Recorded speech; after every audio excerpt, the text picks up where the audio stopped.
네, 안녕하십니까. 오늘 말씀은 마태복음 17장 1절에서 27절 말씀을 읽겠습니다. 2절, 그들 앞에서 변형되사 그 얼굴이 해같이 빛나며 어찌 빛과 같이 휘어졌더라. 16장에서 신앙 고백 후 예수님께서 21절이 이때로부터 이제 고난, 죽음, 부활을 말씀하시고 이 길을 가게 된다고 말씀하셨습니다.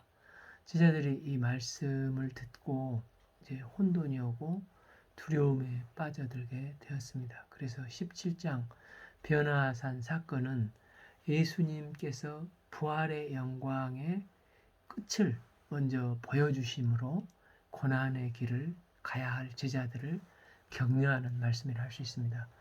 엿새 후에 예수께서 베드로와 야고보와 그 형제 요한을 데리고 따로 높은 산에 올라가시더니 이 그들 앞에서 변형되사 그 얼굴이 해같이 빛나며 어찌 빛과 같이 휘어졌더라.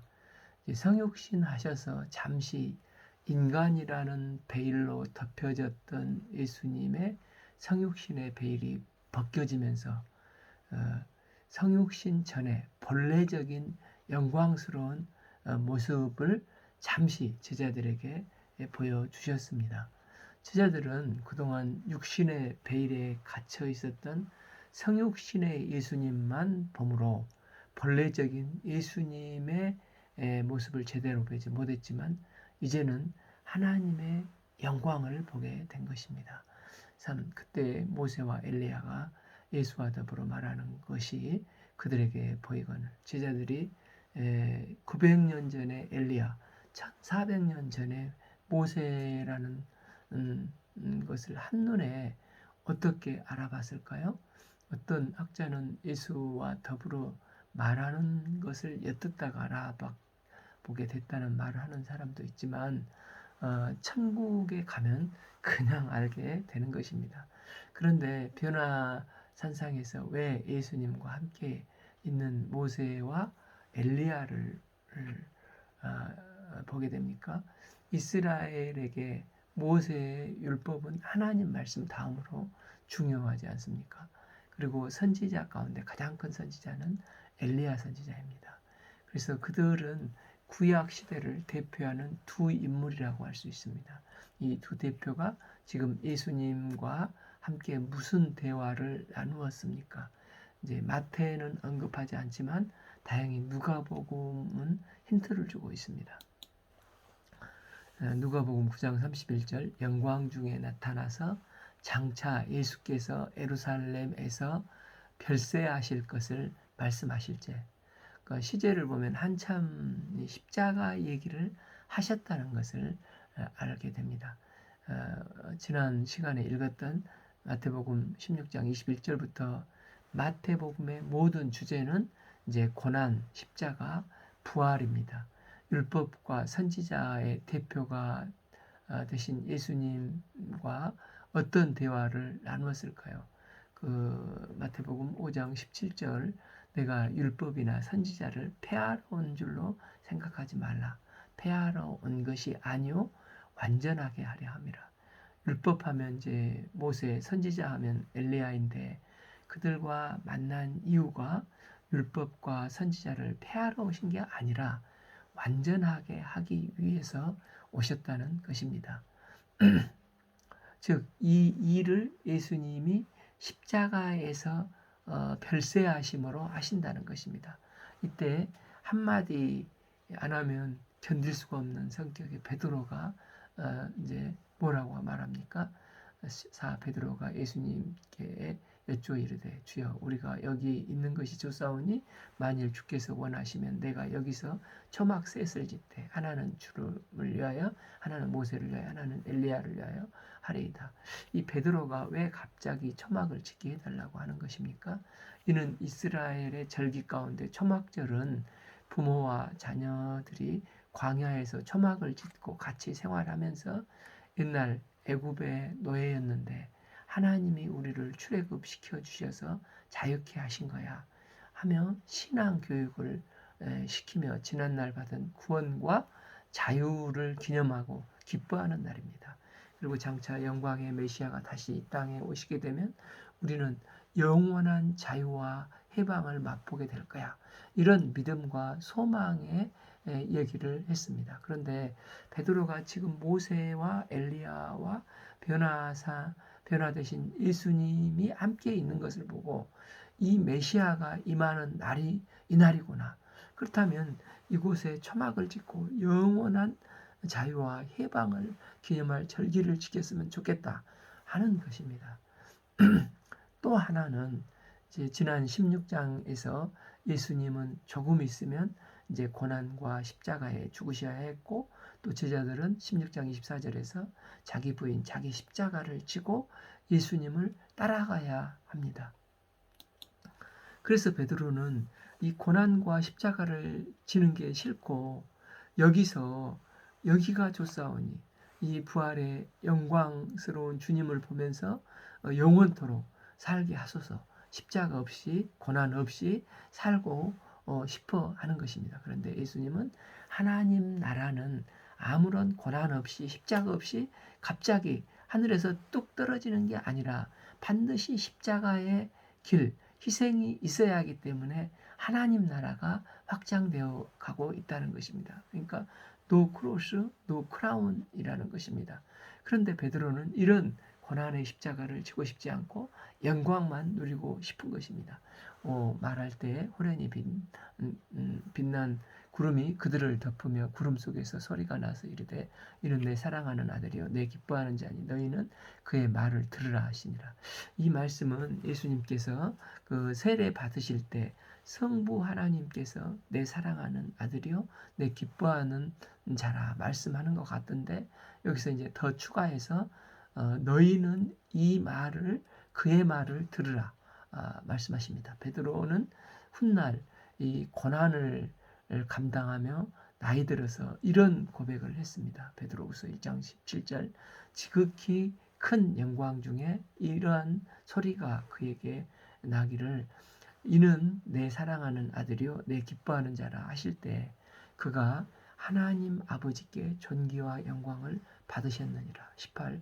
그 소리는 우리가 그와 함께 거룩한 산에 있을 때 하늘로부터 난 것을 들은 것이라.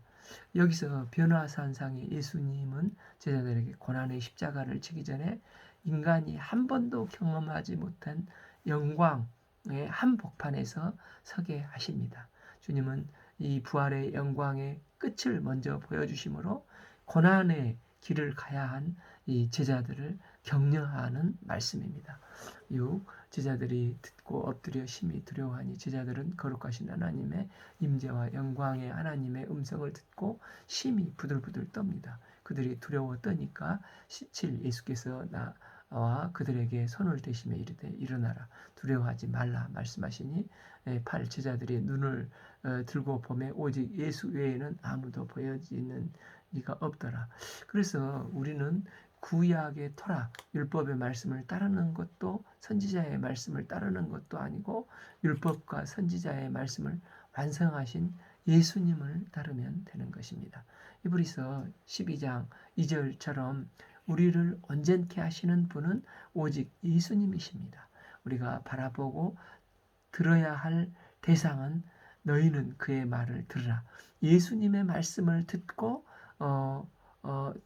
들고 자기 부인 자기 십자가를 지고 따라야 하는 것입니다. 그들이 산에서 내려올 때 예수님께서 명하여 이르되 인자가 죽은 자 가운데서 살아나기 전에 본 것을 아무에게도 이르지 말라 하시니 지금 제자들이 변화산상에서 영광의 모습을 보기는 했지만 주님이 왜 고난받고 죽으시고 왜 살아나야 하는지에 대한 정확한 이유에 대해서 뼈저리게 심각하게 느끼지 못하고 있습니다. 이들은 언제 이것을 깨닫게 됩니까? 실제 예수님이 고난을 십자가에서 받으시고 부활 사건이 일어나고 오순절 성령이 강림할 때 예수님께서 이래서 죽으셨고 이래서 부활하셨고 이게 다 우리의 죄 때문이구나. 그때야 비로소 깨닫게 되는 것입니다. 그래서 너희들이 성령 받아서 완전히 깨닫고 부서지기 전에는 이런 얘기를 아무에게도 하지 말고, 성령 받고 권능 받을 때 내가 하지 말라 해도 예루살렘과 유대와 땅 끝까지 이르러 증인이 되고, 그전에는 아무에게도 이르지 말라고 말씀을 하시는 것입니다. 제자들이 물어 가로되 그러면 어찌하여 서기관들이 엘리야가 먼저 와야 하리까 하니까, 모든 유대인들은 말라기 4장 말씀의 기초에서 메시아가 오시기 전에 엘리야가 먼저 나타날 것을 믿고 있는데, 제자들이 변화선생에서 메시아 대신 예수님과 엘리야가 함께 있는 것을 보고 그것을 궁금해서 물어본 것입니다. 10일 예수께서 대답하여 이르시되 엘리야가 과연 먼저 와서 모든 일을 회복하리라. 12 내가 너희에게 말하노니 엘리야가 이미 왔으되 사람들이 알지 못하고 임의로 대우하였도다. 인자도 이와 같이 그들에게 고난을 받으리라. 예수님은 세례 요한을 염두에 두고 말씀을 하십니다. 13 그제서야 제자들이 예수께서 말씀하신 것이 세례 요한인 줄을 깨달으니라. 그런데 막상 세례 요한이 사역을 했을 때 모든 유대인들은 그를 세례 요한이 엘리야인데 엘리야라고 생각한 사람이 아무도 없었습니다. 말라기서에서는 엘리야와 같은 심정을 가진 자, 하나님 나라를 위해서 목숨을 걸고 충성하는 자가 와서 주님의 길을 예비할 것이지, 불병것하고 갔던 엘리야가 다시 불교에서 말하는 환생같이 다시 내려온다는 것이 결코 아닌 것입니다. 예수님은 요한을 여자가 낳은 자 중에서 가장 큰 자다 인정을 해주셨습니다. 그런데 사람들이 엘리야가 오면 더 이제 업데이트 되어서 더 큰 기적, 더 큰 놀라운 일을 할 것으로 생각을 했기 때문에 세례 요한이 기적을 하나도 보여주지 않았고 말씀만 전하지 않습니까?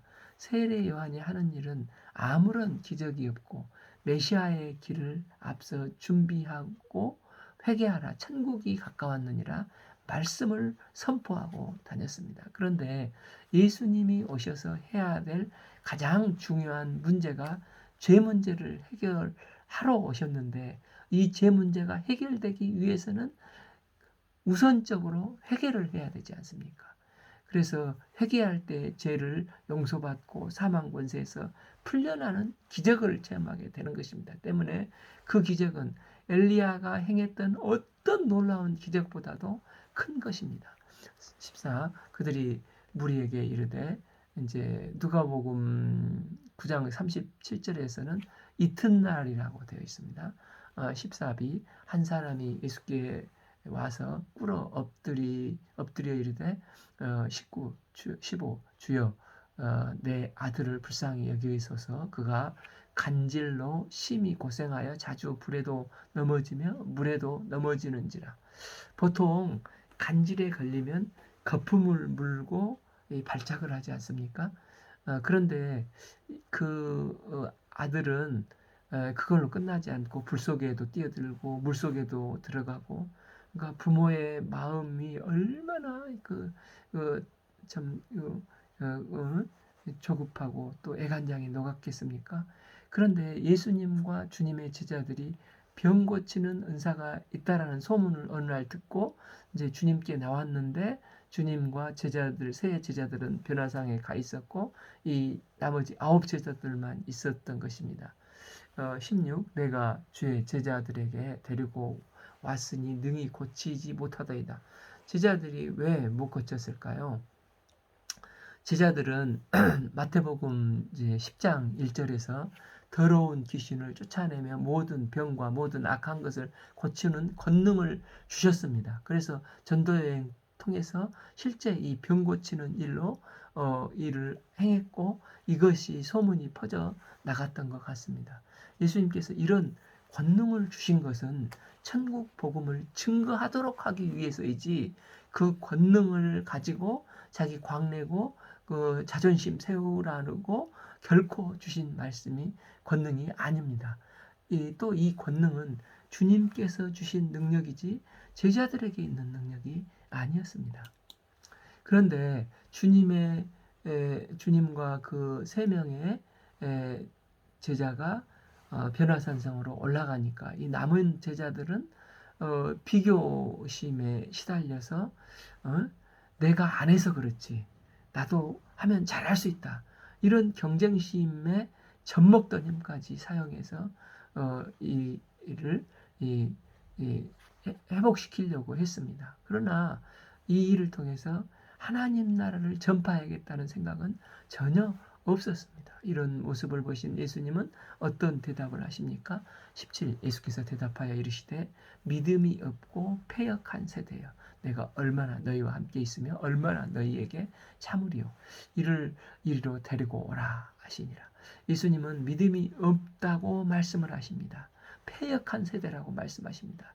즉 자신의 능력으로 고치는 게 아니라 오직 하나님의 능력으로 고친다는 믿음, 하나님께서 이런 능력을 주시는 것을 나를 광내기 위해서 주신 것이 아니라 천국 복음을 증거하기 위해서다 하는 믿음이 없는 세대라는 것입니다. 그래서 예수님은 믿음이 없고 패역한 세대라고 말씀을 하시고 계시는 것입니다. 18 예수께서 꾸짖으시니 귀신이 나가고 아이가 그때부터 나으니라. 15절에서 그 아비는 그가 간질로 심히 고생한다고 했는데 그러나 예수님은 이 보이는 현상은 간질로 나타나지만 그 근본 원인은 귀신에 의한 것이었다는 것입니다. 귀신은 죄로 인해서 더럽혀진 마음에 거하는 것으로 병든 아이의 질병의 근본 원인은 죄 문제이고 악한 영이 들어가서 그렇다고 하시면서 귀신의 세력을 꾸짖으셨습니다. 그랬더니 귀신이 나가고 근본 문제가 해결되니까 그 아이가 그때부터 외적인 현상으로 나타난 간질병이 온전한 치료함을 받게 되는 것입니다. 19 이때 제자들이 조용히 맥이 이제 풀려서 예수님께 나와서 예수님은 한 번에 귀신을 쫓아내시는데 우리는 어찌하여 쫓아내지 못하나이까 이렇게 묻습니다. 그랬더니 예수님은 한마디로 20절 이르시되 너희의 믿음이 적은 까닭이다 이렇게 말씀하셨습니다. 하나님은 제자들이 하나님 나라를 전파하기 위해서 믿음을 주신 것이지 폼내라고 주신 것이 결코 아니었습니다. 이 간질병의 고통 문제는 이제 물리적인 방법으로 해결되는 게 아니라 근본 문제는 죄악의 문제가 해결된다는 이런 믿음이 너희들에게는 적다는 것입니다. 그렇기 때문에 이 아이를 고치지 못했다는 것입니다. 20b 진실로 너희에게 이르노니 만일 너희에게 믿음이 겨자씨만한 만 있어도 이 산을 명하여 여기서 저기로 옮겨지라 하면 옮겨질 것이요 또 너희가 못할 것이 없으리라. 즉 예수님의 제자들에게 병 고치고 귀신 쫓아내는 권능을 주신 이유가 하나님 나라의 복음 전파하고 그의 나라를 건설하는 데 사용하도록 주신다는 믿음과 그리고 이 세상의 악과 괴로움의 문제의 근원적인 영적인 문제는 죄악의 문제가 해결될 때 이루어진다는 이런 제대로 된 믿음이 겨자씨만큼이라도 있다면 이 산을 저리로 옮기라고 해도 옮겨진다는 것입니다.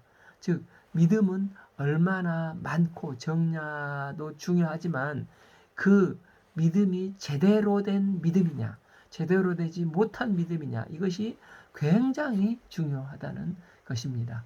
또한 예수님은 영광의 모습을 보여주셨는데 이 영광은 하늘에서 갑자기 뚝 떨어진 것이 아니라 고난과 핍박과 죽음을 통해서 하나님께서 도우셔서 살려주신다.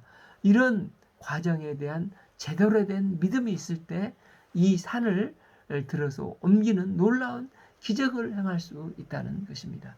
영광은 제절로 얻어지는 게 아니라 섬김과 희생과 죽음 이런 것을 통해서 얻게 영광의 모습으로 나갈 수가 있습니다. 이런 제대로 된 믿음이 제자들에게는 겨자씨만큼이라도 있다면 그 믿음으로 산을 명할 경우에 산이 옮겨줄 수 있다는 것입니다.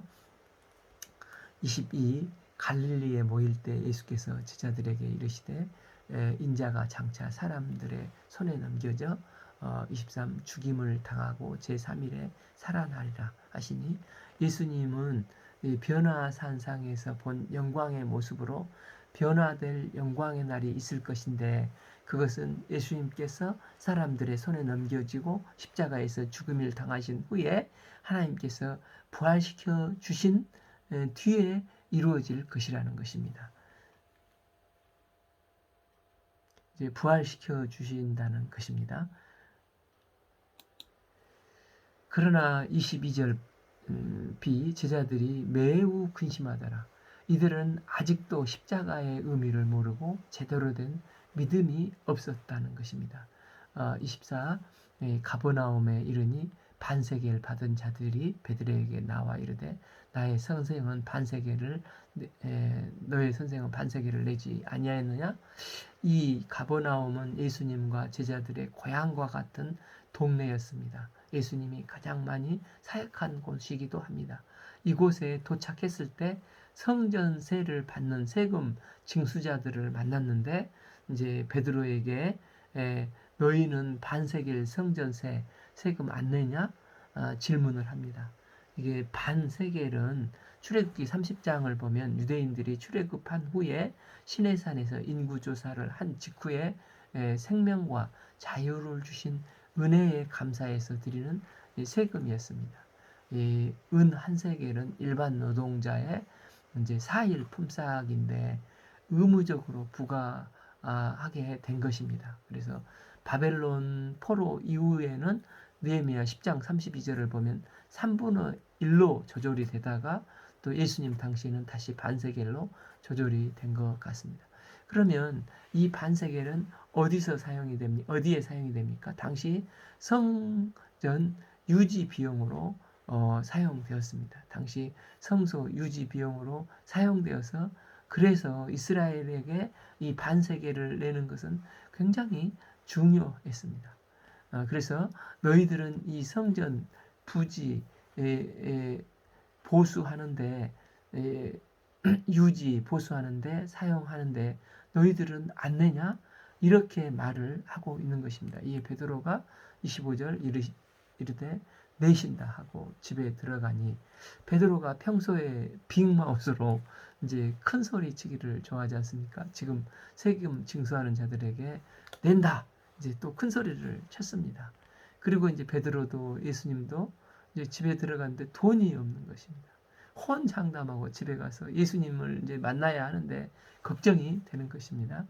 이제 예수님은 베드로의 마음을 꿰뚫어 보시고 15b 예수께서 먼저 이르시되 시몬아 내 생각은 어떠하냐? 세상 임금이 누구에게 관세나 국세를 받느냐? 자기 아들에게 다 아들에게냐 타인에게냐? 물론 요즘은 이제 대통령도 세금 내고 그 자녀들도 세금을 내지만 옛날에는 임금이 곧 국가인데 그 자녀들도 세금을 안 내고 일반 백성들만 세금을 내는 것입니다. 그랬더니 베드로가 타인에게니이다.